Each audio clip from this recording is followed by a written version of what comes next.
Hello, I'm Winston, and this is Volumes of Fear. This is a narrative podcast program. All the stories are... What is that word? Macabre. Yes, all the stories are macabre and comedic. Volumes of Fear is presented by Crimson Knight Productions, and it is hosted by Piedmont Montgomery. Was that okay? Yes. Now hit the button. Yes, sir. You're listening to Volumes of Fear, and here is your host, Piedmont Montgomery. Greetings, listeners, and welcome to Volumes of Fear. We are coming to you from Reading Room 2 in the East Ridge Public Library. I'm your host, Piedmont Montgomery, and I'm so glad you have selected our program for your entertainment needs. It is sure to be one of excitement, thrills, and chills. I also want to thank Winston, our young friend, who gave such a lively and rousing introduction without any sort of coercion. The featured story you're about to witness tells the tale of a young man who is trying to make a living in the high-paced world of pizza manufacturing and delivery. But one customer in particular will give the young lad a harder time than he was expecting. Please sit back, enjoy, and try not to get too scared, or hungry for that matter. Tonight's story is called One Large Pizza, Extra Fangs.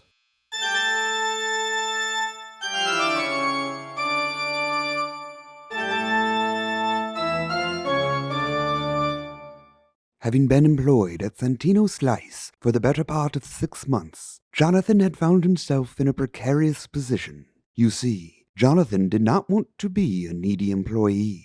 In fact, he worked hard and was always on time, but he'd also found himself working with a number of scheduling dilemmas.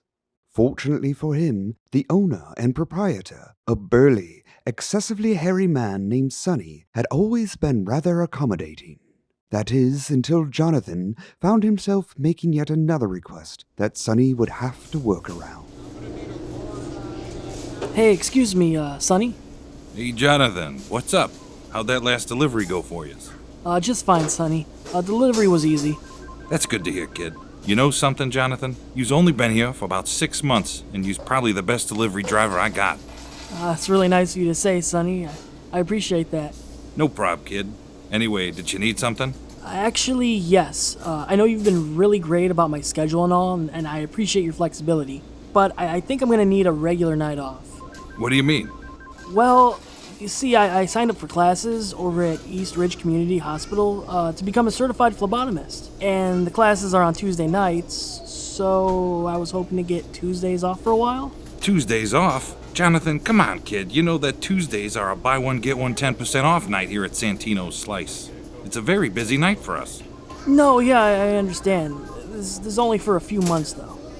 I don't know. I mean, I worked with you when you asked to only work nights on account of your sleep apnea issues. Then you asked me to talk to Julio about taking down the crucifix he kept in the back above the dishwasher on account of it offending you.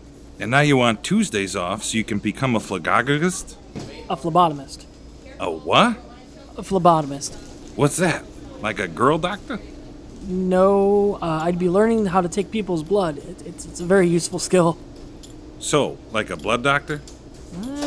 Sorta. But, no, look, Sonny, I can work any other night of the week, and I'll work twice as hard. And like I said, this is only for a few months. Well, okay. Lucky for yous, I'm a nice guy. Thanks, Sonny. You're the best. Don't mention it, huh? Mr. Sonny, we got a pizza for Mr. Racool. Thanks for the heads up, Julio. Okay, kid, we got a delivery for you. Grab that pizza for Mr. Racool. His address is written on the box. Get to it. You bet, Sonny. And with a little more spring to his step, Jonathan grabbed the extra-large hot pizza and exited the restaurant. Not only was he appreciative of Sonny's flexibility, he was also rather excited to begin work on his phlebotomy certification. But there would be time for excitement later. He had a pizza to deliver. Driving quickly, yet lawfully, Jonathan soon came to the address of Mr. Racool, the man who ordered the pizza. Upon arriving, Jonathan was taken aback to see an old, dark, Victorian-style mansion. Let's see here. Yeah, this is the address, all right. Sure's dark. No worries. I've got a pizza to deliver. Jonathan stopped the motor to his vehicle, grabbed the pizza, and hopped out of his car. He approached the dark house and felt a twinge of nervousness as the house began to give off an ominous feel. This place is kind of spooky. Where's the doorbell? Yeah, here we go. Well, this is the right house. Maybe the customer is a victim of geriatric conditions and they're slow to respond. Just as Jonathan was inquiring about the delayed response to his proper doorbell ringing, the front door slowly creaked open to reveal a dimly lit foyer, yet no one was there.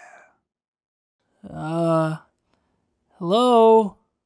What brings you to my home? Pizza delivery? I'm from Santino Slice. I've got your extra large crumbly sausage pizza? Yes, indeed. I did summon a pizza. Please place it on the table in my living room. I'd be glad to, sir, but you need to invite me in first. It's part of the policy at Santino Slice. Very well. Please, as an invited guest, enter my home. After becoming a bit alarmed by the entire presentation, Jonathan slowly entered the creepy house and found the living room to be only a short way from the entrance. He set the pizza down onto a nearby table. While awaiting the owner's presence so he could receive payment, Jonathan took in the features of the room and noted its rustic and antiquated furnishings. One item in particular caught Jonathan's attention. It was a coffin, standing upright, leaning against a wall. Huh. Coffin, eh? Okay. Who is this guy? Suddenly, the very coffin, which had caught Jonathan's attention, began to slowly open. Jonathan became even more alarmed as he watched the coffin open to reveal an older man within it. The man was dressed in fine clothing and was adorning a cape and cowl. His skin was pale, and he had jet black hair that was combed into a widow's peak. His arms were crossed, and Jonathan took a step back as the man's eyes opened. Hello, sir. Here's your pizza. Do not be alarmed. The man spoke this as he began to exit the coffin and move in Jonathan's direction. Okay. I just need to get the payment for the pizza now. Indeed, you will be paid in good time. Yeah, that's great. I got a busy schedule and I need to be going, so I just, need the payment. What is your name? Jonathan? My name is Rakul.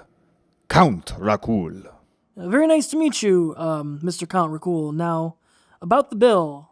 Jonathan, my dear boy, you seem so obsessed with receiving financial reward for the services you provide.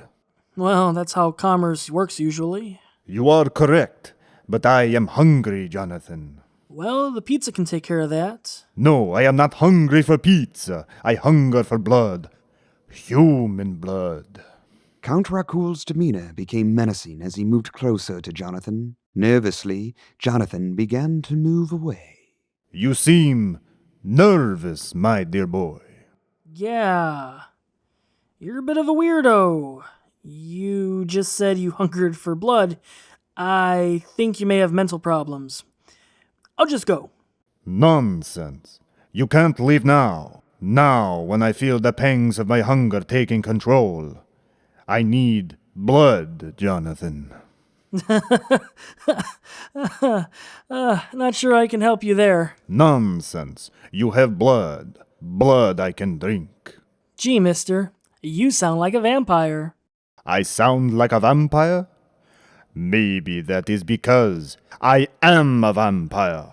And as he said these words, Count Rakul opened his mouth wide to reveal a set of fangs. Now, my dear boy, it is time for me, Count Rakul, to feast. Look, mister, I don't care what you're into or what you identify as. I need to get paid, all right?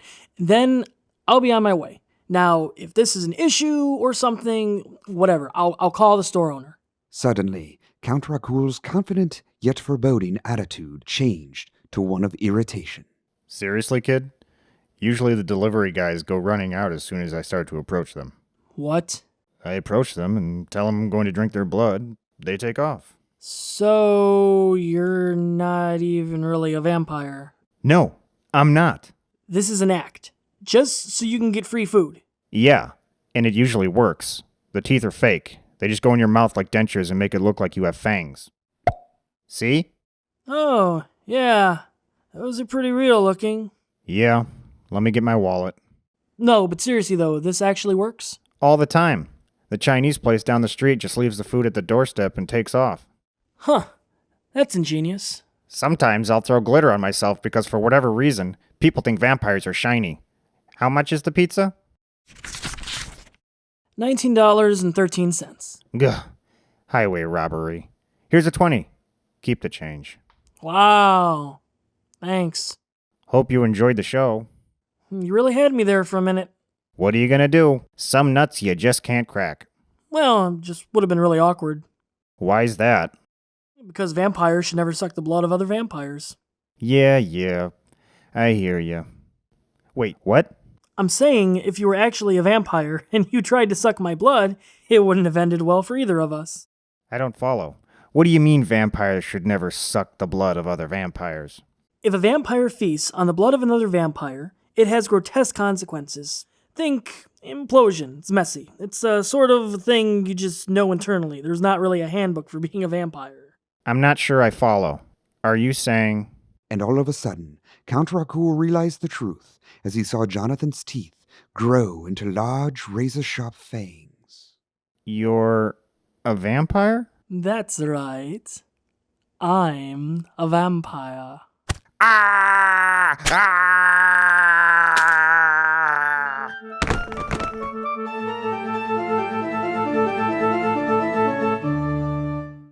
Such terror, such horror, such fear. But in all honesty, that's just me wondering whatever became of the pizza that Jonathan delivered. I will say this though, if this story had anything in common with pizza, it was certainly the cheese. Winston, what did you think of this episode's tale? Well, it was scary. Well, yes, that's a given, but if you could summarize it with one word, what would that be? Let's see, how about pizzerific?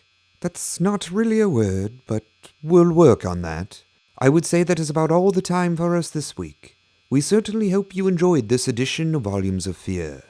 Please like us on Facebook, and don't be afraid to find and follow us on the other social media platforms. We'd be ever so grateful if you did. Thank you for listening. This has been Volumes of Fear, presented by Crimson Knight Productions. Please don't forget to share the scare.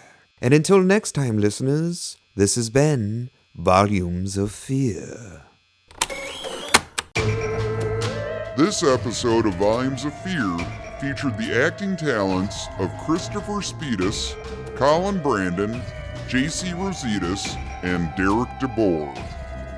It was produced by Andy Collins and J.C. Rositas from a script by Andy Collins.